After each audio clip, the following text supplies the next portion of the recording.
Hello and welcome to Vietnam 360. Our guest today is a man who likes to do unprecedented things. He's the founder and chairman of MK Group. Please join me to welcome Mr. Nguyễn Trọng Khang and welcome to Vietnam 360. Nice to meet you. Yes. You've arrived with a suitcase that looks like it's straight out from an action movie. Should we be worried? You shouldn't worry about this, but I would like to show you this is very magic suitcase.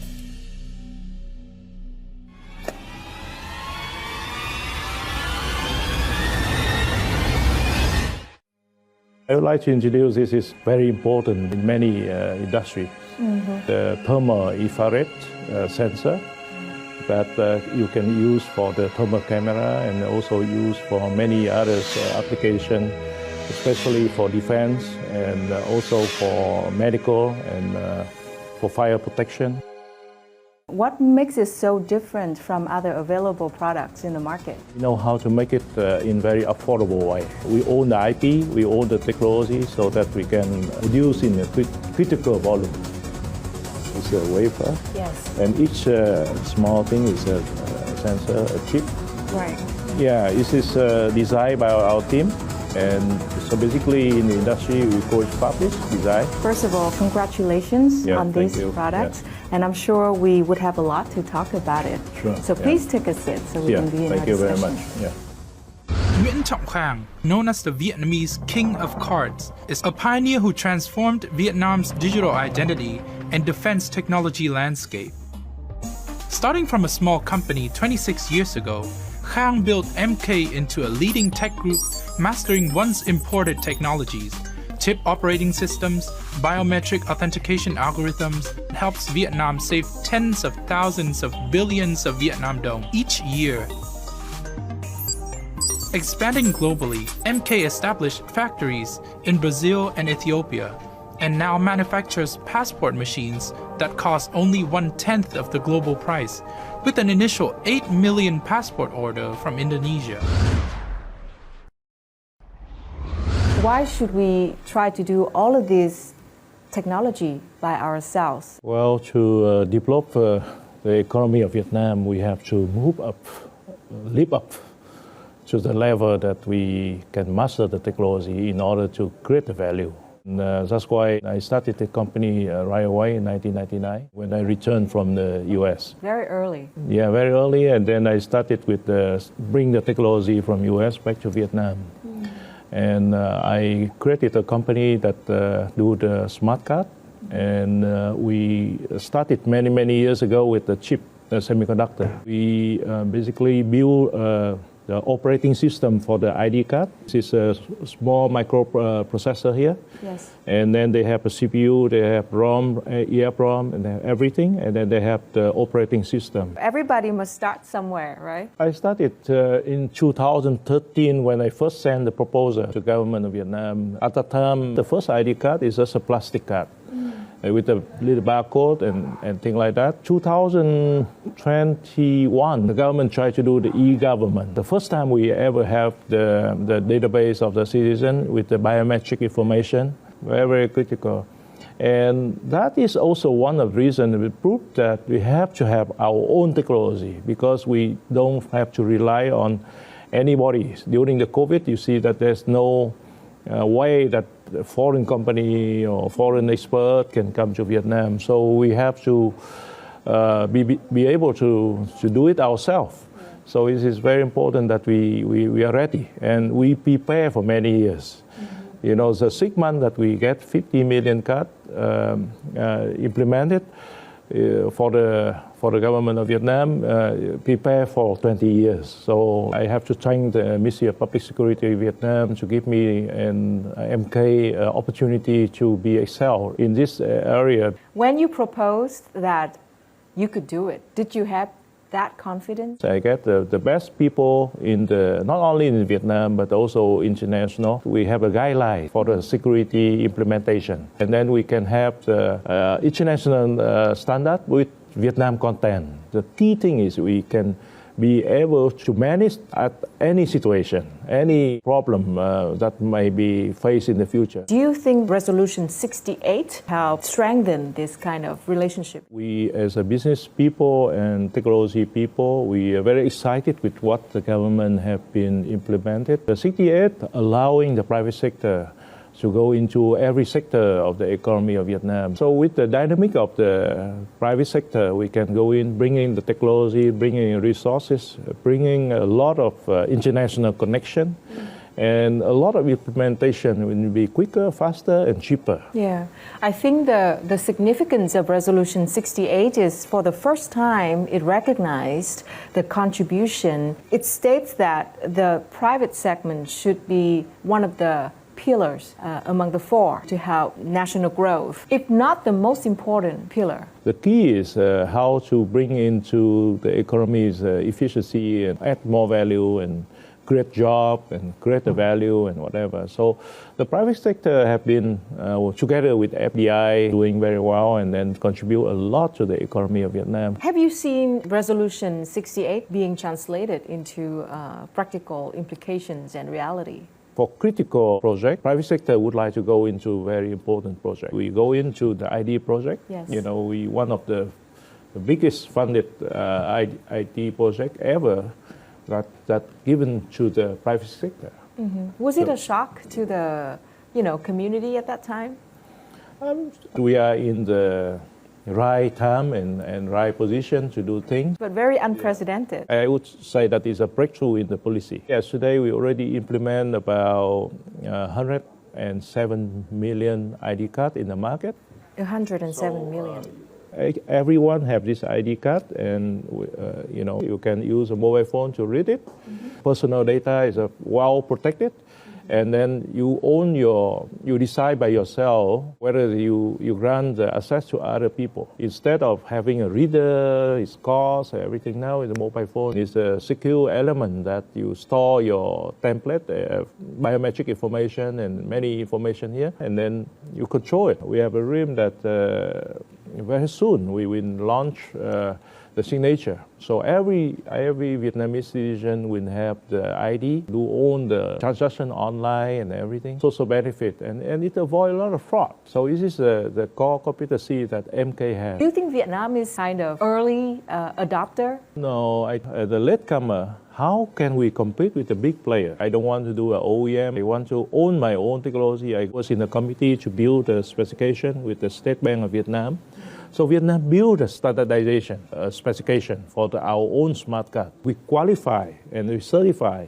I think we are probably one of the top 10 now in the world. Do you think that is a good example of tech sovereignty? I would like to use the word is a core technology. Sovereignty is very, very important for any country to have a critical technology in order to move up. If you want to do the smart city, right? For instance, you want to have AIs, to have a smart brand, you need the AI camera.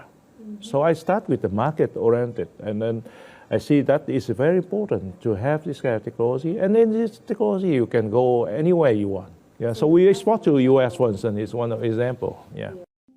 According to the September 2025 Ookla report, Vietnam now ranks among the top 20 fastest mobile networks in the world, up 29 places from last year. The average nationwide 5G download speed has reached 447 megabits per second, nearly double compared to early 2024. Behind the speed is a deeper goal: 5G made in Vietnam. By mid-2025, over 6,500 5G stations have been activated nationwide, serving industrial zones, airports, hospitals, and universities. Vietnam is cutting reliance on foreign suppliers and strengthening its control over key digital infrastructure. Do you think tech sovereignty is important? So there's many ways to secure the technology. It is something that even you have money, you cannot get it. It's a restriction, like NVIDIA, for instance. You want to access to very high-end GPU, it's a long queue right now, and to get a permit, everyone wants. A lot of technology, especially for defense, for instance, nobody wants to transfer technology to you. Of course, you have to do it yourself. A lot of resources that you have to spend. And not only money, and I have to tell you, it's people, people, people. You have to have people that can absorb the technology, develop the technology, and it takes time to do it.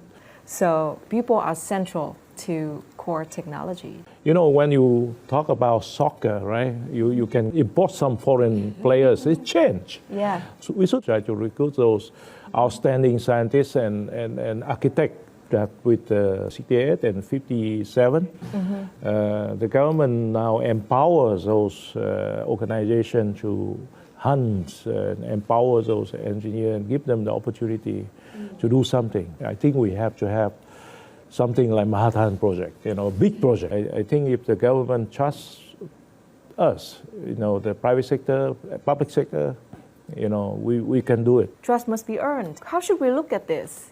A lot of fundamental core technology, they may not make right money right away. Every time I meet with the leader of Vietnam, I say, invest. For AI, if you don't have the capability for computing, you are out of the game. Like DeepSeek, actually they pay $6.5 million you know, to the government AI infrastructure. The same thing for semiconductor.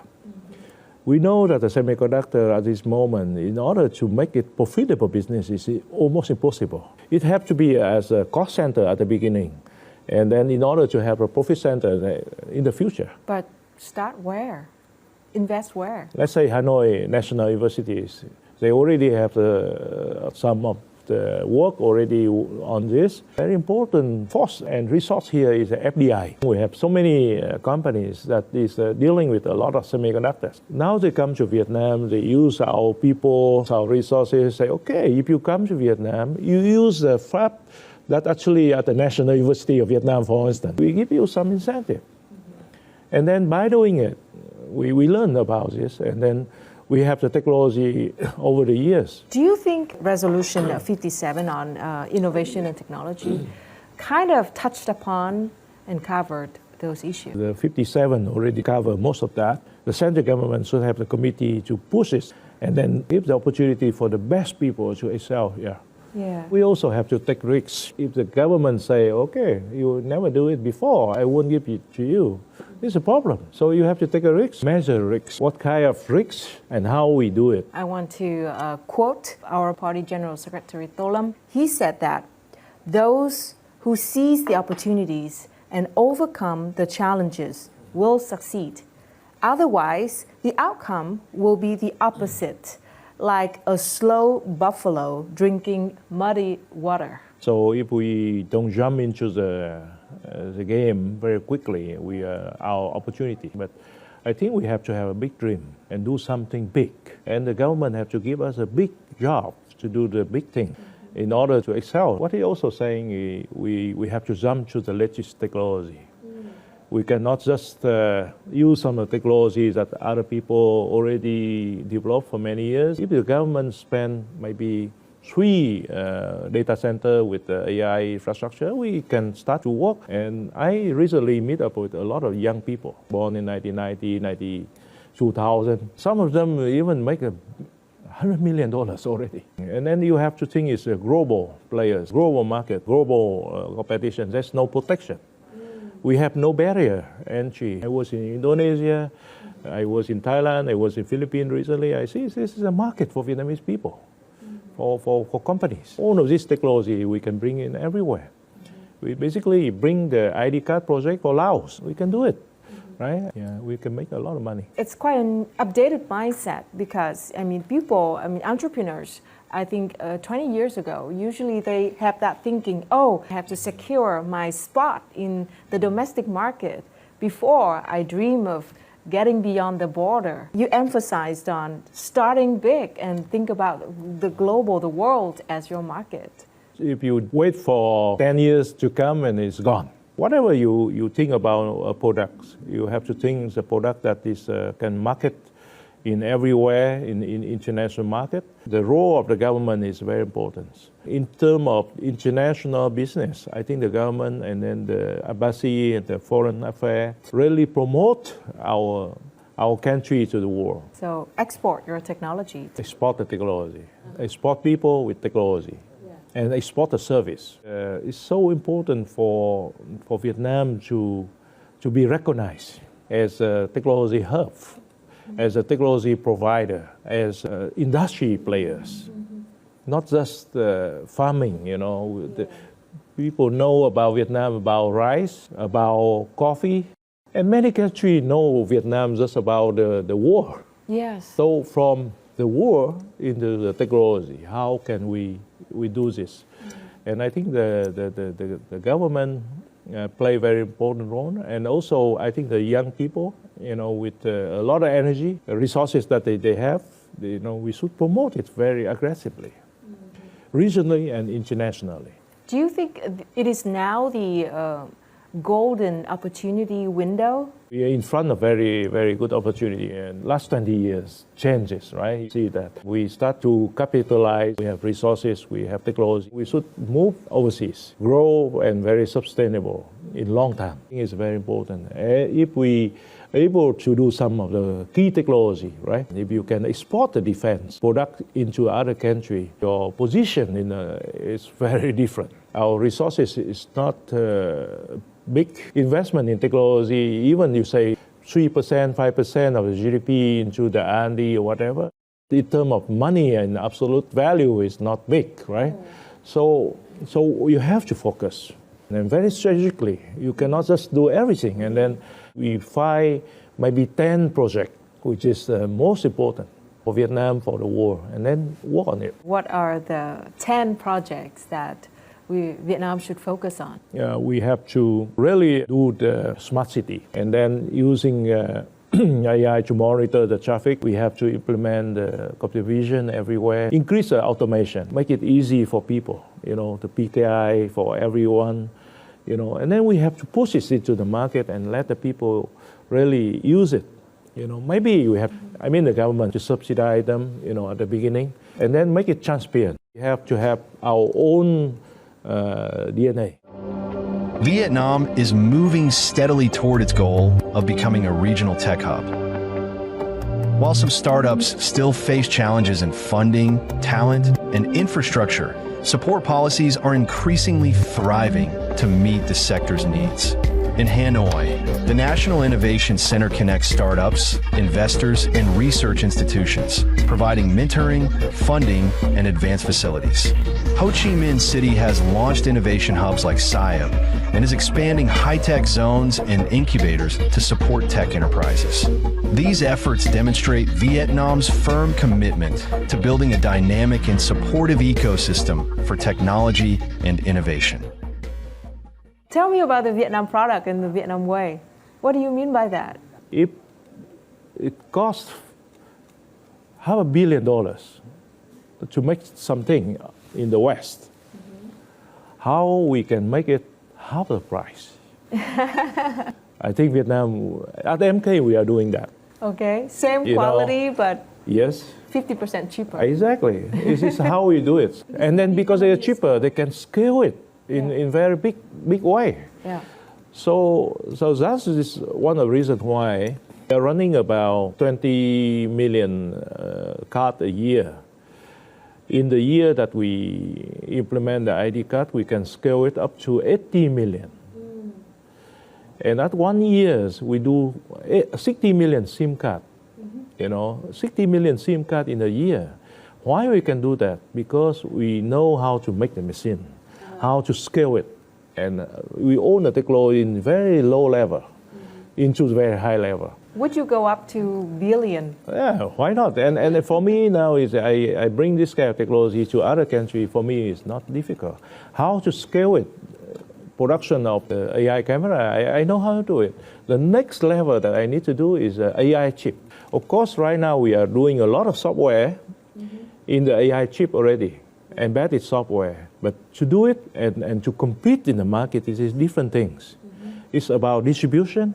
It's about brand. I like to do something that is very niche, something that people don't want to do or difficult to do. I want to do something that is very difficult. Does it harm or does it help you when you sell your technology and say, that's Vietnam technology? It's important, that spirit, but I think if we can bring that kind of spirit out of the world, I think it's better. We are a developing country, right? A lot of people never thought that we can do it. and we have to prove to the world and even competitors that we are capable to do things. When Vietnam's position is very, very good. In Africa, for instance. Yeah, it's a good case study. It's a South-South cooperation. That's why World Bank and United Nations should think about how to leverage Vietnam's success into other developing countries because it fits them. So it's efficient, very productive. And then I think cooperation, 10, 11 countries already in. And then the Vietnam company, FPT also everywhere. We should team up with them to go overseas. And then it's for even in the many industries in Vietnam, the FDI is actually make a lot of changes. So I think we should be able to attract this kind of resources into Vietnam and in more effective way. We must really know who we are. Exactly. And work with what we have. Well, what we have, I think, is important, and how we can secure other things that we are lacking of. One of the key things is build a partnership with reputable people and companies. But the question is, do they let you? Most of the people, they don't want to share the opportunity with you. So you have to deal with the resources that is very limited. How you bring it to Vietnam? Right. It's difficult. Yeah. Right? So you have to have a way, and everyone have their own way. What's your way? I'm basically Vietnam ambassador to many countries, and try to promote Vietnam. And the way I do is I always try to be friends with somebody that knows the technology, and then I learn from them, I work with them, I hire them, and now you have to prepare resources, capital. Right. And do the acquisition. Acquisition, I think, is very important. And government have to pay attention in this. And they should help the private sector to oversee and acquire technology and acquire companies. You also allow them to have access to the market. The combination of foreign, technology and Vietnam content, at the beginning we will talk about, I think it's very important. How can you decide when to do it yourself and when to acquire the technology? Okay, so you have to decide whether the money that you spend is justified, right? Mm-hmm. So if you do it yourself, how long it takes? Do you have a resource to do it or not? Again, it's about risk management. Yeah, so you not just buy the company for technology, you buy the technology for market, and then how to make it work also a big challenge. Uh-huh. Different culture, different people, different mindset, So you have to be able to uplift it into some level. It is a very complicated and complex and subtle job. We have a triple helix model. University, industry, and government.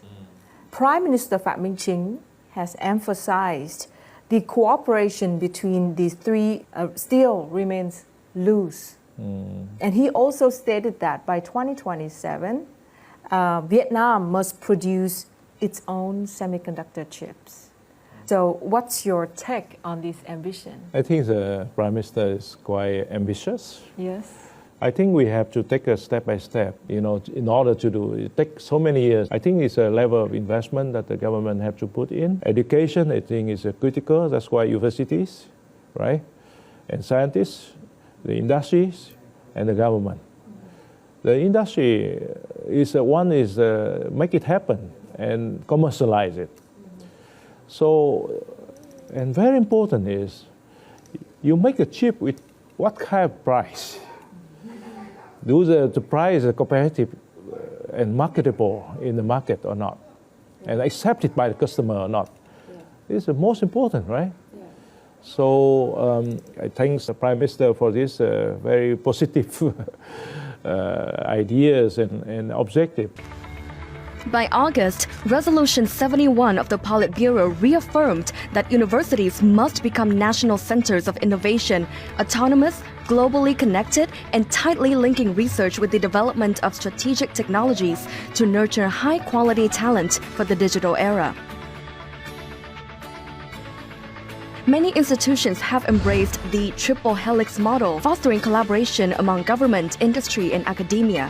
Hanoi University of Science and Technology, for example, employs over 1,000 lecturers, operates 6 research institutes, publishes more than 2,000 scientific papers annually, and manages the fund to support startups. These models highlight a major shift. Vietnamese universities are transforming from places of education into engines of technological creation, playing a pivotal role in the nation's innovation ecosystem. I want to give you some statistics here. Vietnam currently has about 7,000 chip design engineers, but we need many more. This industry, you need the people in number, but you need a very high talent, high level of talent. So that's why I say fundamental training, education is critical. How we do take it from the core, how we secure it, who sell it to you. We don't want to get the middleman coming into us and then I sell it to you at a very high price. Now there are a lot of tools for simulation, for design, to make it faster. So Vietnam have to go into this, make a pilot fabrication, $350 million or $400 million, that kind of size, and then start from there. Very specific recommendation. Yeah. What about the goal to attract 100 AI talents or semiconductor talents, experts to work for Vietnam? I think it's a good policy to attract. What the government trying to say here is that I want to get the best people. Let's get the best people here. And as many as possible. So as we have a lot of people educated overseas, right? And they have a lot of talents, a lot of expertise. And I still believe if you want to do something from Vietnam, you have to come from Vietnam. So, okay, organically grown in Vietnam. So it's not just, some people come back to Vietnam, make a visit, and then gone. People on the ground is the most important. And we have to really incubate them, help them.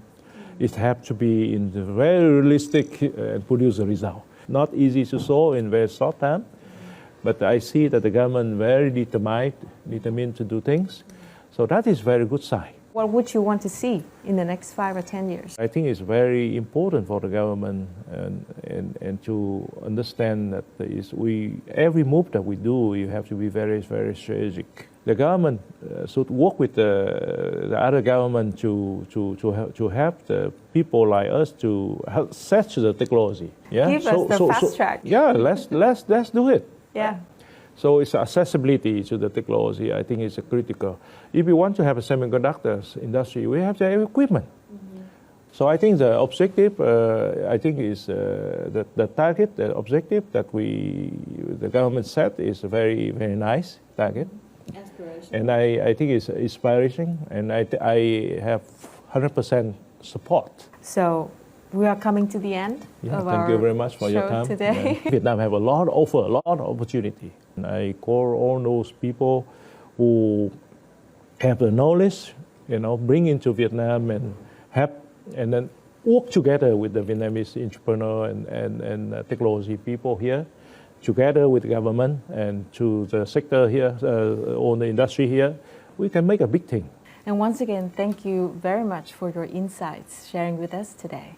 Yeah, thank you very much. Vietnam is riding its own path to its technological innovation.